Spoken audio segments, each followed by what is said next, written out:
ആൾക്കാർ മത്തിയും കപ്പയും ചെയ്യാൻ പറഞ്ഞിരുന്നു കേട്ടോ. അപ്പോൾ അതിന് നല്ല കപ്പയുണ്ട്, പിന്നെ നല്ല മത്തിക്കറി ഉണ്ട് കേട്ടോ. അപ്പോൾ കറിയത്തെ മീനായതുകൊണ്ട് മീൻ എടുത്തില്ല കേട്ടോ. മീൻ തിന്നൂല, അതുകൊണ്ട് എടുത്തില്ല. പിന്നെ ഒരു പപ്പടം ഉണ്ട് കേട്ടോ. കറിയത്തെ മീനക്ക് ഇഷ്ടമില്ലാത്തതുകൊണ്ടാണ് എടുക്കാറുണ്ട്.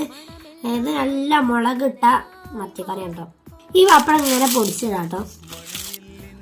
ഈ വടി കണ്ടോ, അതിന് നമുക്ക് കേച്ചാക്കാം. നല്ല അടിപൊളി മത്തിക്കറി കേട്ടോ.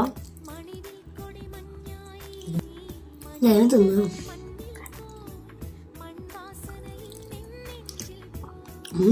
അടിപൊളിയാണ് കേട്ടോ. ഈ പപ്പടം ഉണ്ടാവുമ്പോഴേ അടിപൊളിയാണ് കേട്ടോ. കെടുക്കാച്ചി പൊളപ്പാച്ചി കിണി നല്ല രസമുണ്ട്. കപ്പ നല്ല വെന്തുടഞ്ഞു കേട്ടോ, നല്ല രീതിയിൽ. അപ്പൊ ബൈ ബൈ.